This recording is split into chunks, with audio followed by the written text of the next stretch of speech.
What's up, you guys? Eddie at Fliptroniks. I'm going to be showing you how to change the IP address on the iPhone 10. Okay, so in order to do this, you're going to need to use a VPN. Basically, if you don't know what that means, it means virtual private network. It allows you to access restricted websites not available in your country. You can also download and stream things without, being worried about getting flagged by your service provider. And then the third reason is that, you can browse anonymously. Google won't be able to track you. Okay, so the one I'm going to be showing everybody is ExpressVPN. Now, this is a VPN service I've been using for like 2 years. I'm going to show everybody how it works, but it's actually the #1 VPN service on the internet. So what's cool about it is that you can use one account for multiple devices. So like, let's say you have like a Windows computer and an iPhone, or maybe you have like a Mac and an iPhone and iPad. You can use the same account for, pretty much all of the devices.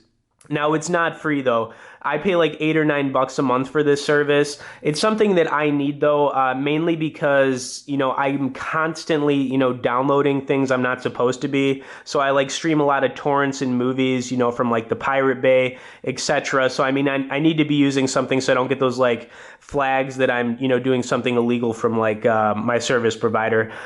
Anyways, I'm going to show everybody how it works. But the other reason is too, Google won't be able to track you. So I'm going to type in right now, what is my IP? You guys can see what it's coming up as, which is all good. So I've got the ExpressVPN right here. I'm going to log into it real quick, and then I'm going to head back over to Google and ask what my IP is again. Okay, so what's really cool about ExpressVPN 2 is after you've created an account with them, setting this up is literally like easy. I mean, it's the click of a button. So you just click allow for it, and then you'll get to this little spot right here where it'll say, the VPN is off. In order to turn it on, all you got to do is click this little button, and then it'll say VPN is on. All right, so now you're pretty much, you just went secret agent. Nobody's going to be able to find you. So anyways, let's head back over to Google.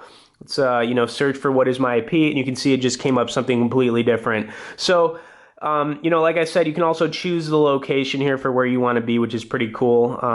Cool. It's actually very cool. So, that's pretty much it. Now, they do have some free services out there that I don't recommend, mainly because they usually carry viruses, don't work well. And, in my opinion, though, if you kind of fall under any of the things I just talked about, like if you, want more, privacy, Google not being able to track you, people not being able to find you, you definitely need to be using a VPN at all times. If you're downloading stuff like all the time, you definitely need to be using one. Because you don't want to get flagged by your service provider.